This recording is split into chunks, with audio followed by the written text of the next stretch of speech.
I'm Ethan Llewellyn, and today we're going to talk about risk.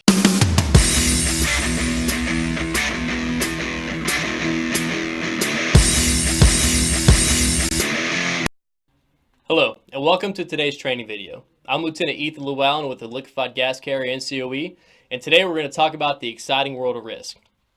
Now take a minute and ask yourself, what recent risks have you taken? Have you flown recently? Well, before you flew, did you know in 2016 there were 325 deaths related to air travel? Now how about driving? Did you drive to work or to a friend's house recently?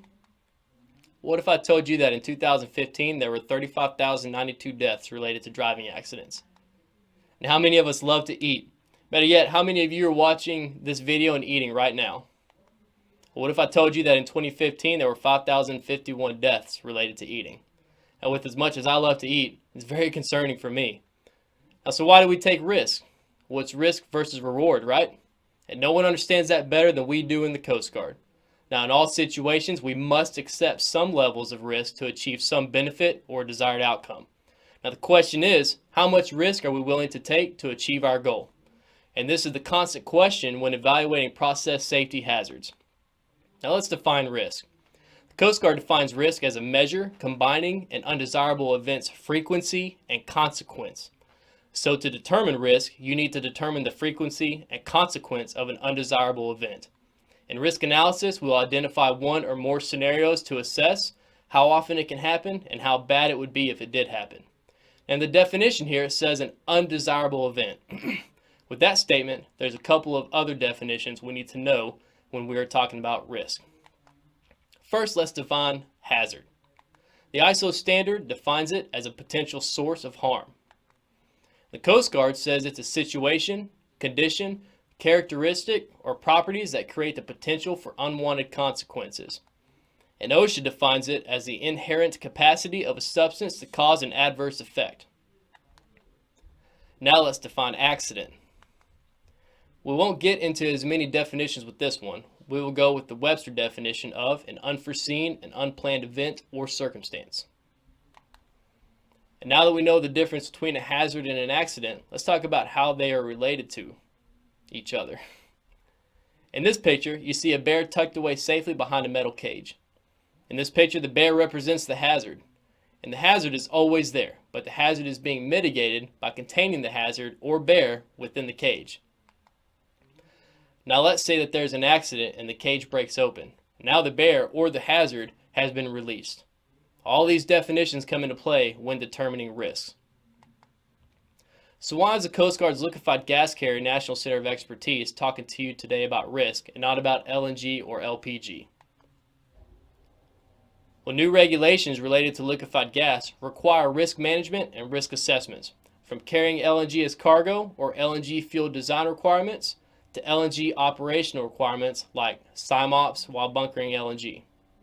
Would you like to guess how many times the IGF code references risk? 42 times throughout the code it talks about the need to conduct risk assessments or determining risks. Now there are numerous types of risk assessments that can be done, from simple qualitative risk assessments to highly complex quantitative risk assessments. Now there's no requirement for which type of risk assessment needs to be performed. It just needs to be proportionate to the risk level and the complexity of the operation being performed. Now let's do a quick exercise together to give you a better understanding of a simple qualitative risk assessment. You can see in this graph, the consequence group at the top ranges from very small to very high. Consequence of an event or accident happens. On the left side is the frequency, ranging from an accident virtually never happening to very high frequency, meaning it's almost routine, it happens so often. So let's evaluate this risk together. Remember, this is just for training and isn't my true thoughts or opinions of these events. Now you have a loaded tank barge bumping an empty tank barge in a barge fleeting area. Now I say the frequency is medium, but the consequence is very small.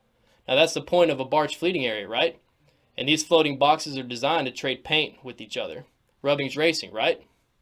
That puts us in the green for this risk assessment of that evolution. Now do you agree with my risk assessment?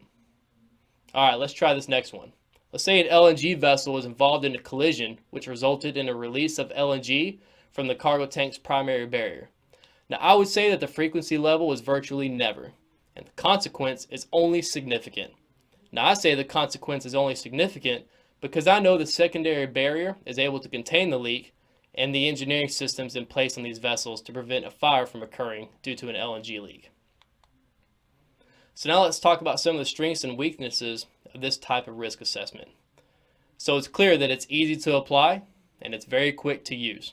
The problem is that the answers can be very subjective to the persons doing the risk assessment, and sometimes it's difficult to have an understanding of the different classifications. Now let's move on to a quantitative risk assessment. This is when a risk assessment process becomes more complex. Now the graph behind me shows the main elements of a quantitative risk assessment. You start by establishing the context of the risk assessment. Then you move on to identify the hazards associated with the operation being evaluated. Once you have the hazards identified, you work on determining how often identified hazards could occur and the different consequences or severity of the consequences if the hazards occurred. Now remember, risk equals a determination of hazards frequencies and consequences. So once you have both of those, you're able to establish the risk picture. After the risk picture is shown, you would be able to evaluate the risk and determine how you would treat the risk identified. There are various ways to perform a frequency analysis. The preferred way is to use proven historical data so you have actual data to support the frequency of your risk assessment. However, for many things related to LNG, there is no specific data to support historical data. For this, you could use historical data that's similar to LNG, like LPG data, or you could use predictive models like event or fault tree analysis to create a frequency analysis. When conducting the consequence analysis, you would determine that the consequence that would occur due to the failure and exposure to the hazard and how severe it would be. This is typically modeled by how many injuries or fatalities if the failure occurs or how far a flammable gas cloud would drift. Now, there are a range of risk techniques and tools that can be used when conducting a risk assessment. As you can see on the chart behind me, it goes from a very simple as a job hazard analysis all the way to computative fluid dynamic modeling. It's important to remember that as the complexity of the risk assessment rises, the more specialized team is required, which also greatly drives up the cost of the risk assessment. Now, once the risk assessment is completed, organizations typically use a deterministic approach or a probabilistic approach to address the risk identified.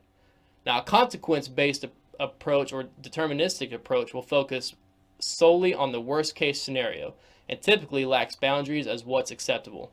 A risk or probabilistic approach will incorporate the likelihood of an event and prioritize the event by risk and work towards mitigation measures. So which risk decision making is better? Well, let me ask you this. How many people have been killed by a foul ball during a baseball game?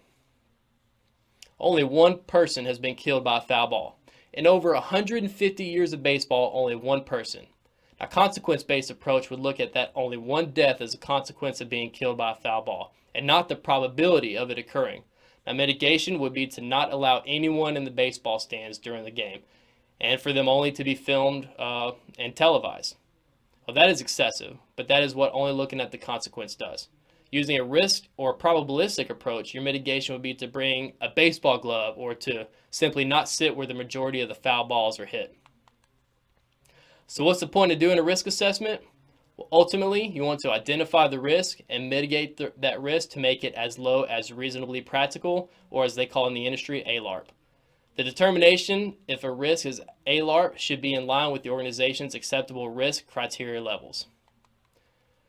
Some of the red flags to look for when you're evaluating risk assessments are any gaps in coverage, any methods, assumptions used, obvious scenarios missing in the risk assessments, or any statements stating that simply can't happen. Remember, all potential scenarios should be considered for evaluation. In closing, always remember it's important to engage with the local captain of the port or Coast Guard unit early and often when working on risk assessments. Now, the Office of Design and Engineering Standards of Hazardous Material Division, we call them our CG-ENG5 team, has a team of chemical and process engineers who focus on evaluating risk assessments. And as always, you can contact us anytime at the LGC NCOE for any help you might need while working through your risk assessments. Thanks again for tuning in to LGC TV. We'll see you soon.